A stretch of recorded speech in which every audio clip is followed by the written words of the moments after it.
Production है खुले खेत हाँ। खेत में, वो यहाँ पे 8/20 स्क्वायर फीट में से 160 स्क्वायर फीट में। मतलब ये वर्टिकल करने की वजह से आपका इतना फायदा हुआ राइट, कि इतने एग्जैक्टली। छोटे से जगह में आप इतना अच्छा प्रोडक्शन ले रहे हो, इतना ज्यादा ले रहे हो, राइट राइट, वर्टिकल फार्मिंग की वजह से। सही बात है। मतलब सही अगस्त में आपने ये बीज लाया पंपोर से, और उसके बाद क्या किया वो प्रोसेस बताइए। तो अगस्त में हमने लाने के बाद आपको यहाँ पे ट्रे दिख दिया है एक्चुअली, राइट। हाँ। ये डिफरेंट डिफरेंट ट्रेज हमने यूज किए। तो ओके। इस ट्रेज में हमने डायरेक्टली रखा है, और आप यहाँ पे देख सकते हैं हमने ऐसे ही रखा है। हम्म। यहाँ पे ना हमने मिट्टी का प्रयोग किया, और ना ही यहाँ पे हमने पानी भी यूज किया। वाह Right. दोस्तों, यहाँ पे मिट्टी नहीं है, बिना मिट्टी की खेती यहाँ पे हो रही है ना, हाइड्रोपोनिक की तरह।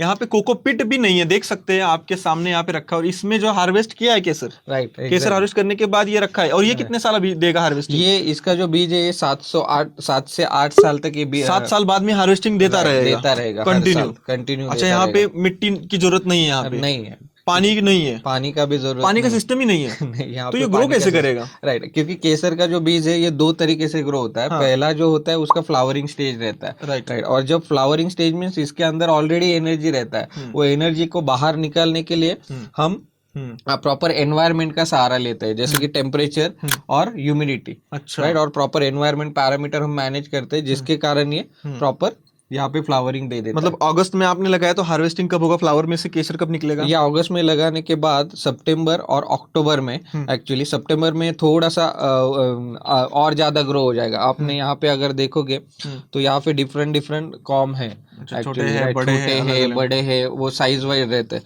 तो किसी किसको 1 कॉम, किसी किसको 2 कॉम, ऐसे बहुत सारे बडिंग इसको शुरू हो जाते हैं। तो अक्टूबर में एक्चुअली ये फ्लावरिंग देना शुरू होगा। तो एक कॉम में से कितने फ्लावर लगते हैं? हाँ, 1 कॉम में से 1 फ्लावर तो आता ही है इनफैक्ट, बट हमको ऐसा भी एक्सपीरियंस आया कि 1 कॉम से मोर देन 1 और 2 और 3 फ्लावर्स भी निकले, और उसमें से हैं। केसर निकला हुआ है। राइट, उससे भी केसर हमने निकाला हुआ है। अच्छा, मतलब यहाँ पे तो पूरा पैक है, तो यहाँ पे डिसीज स्प्रे, पेस्टिसाइड कोई जरूरत नहीं है। यहाँ पे देखा जाए तो ये हमने मिट्टी कश्मीर से लाई हुई है, उसका मिट्टी का परीक्षण किया है। ये पंपोर से लाई है? ये पंपोर का मिट्टी है, राइट। हम दोनों कंपेयर करना चाहते हैं कि पंपोर की इसमें कैसा आ रहा है, और सिमिलर काइंड ऑफ मिट्टी हमने हमारा मीडिया तैयार किया है, जिसमें कि जो तो ये अभी केसर का ही प्लांट है? ये केसर का प्लांट है। ये फ्लावरिंग के बाद वाला स्टेज है एक्चुअली। फ्लावरिंग इसका हो चुका है, तो इसमें हरा है, इधर हरा क्यों नहीं है? राइट, ये हमने दूसरा है। हम यहाँ पे देखना चाहते हैं कि विदाउट मल्टीप्लीकेशन, इसको मिट्टी में ना रखने के बाद भी अगले साल ये कितना फ्लावरिंग देगा। मतलब जब आपने पंपोर से बीज लाया था, हाँ, तो ये मिट्टी से निकाल के लाया था,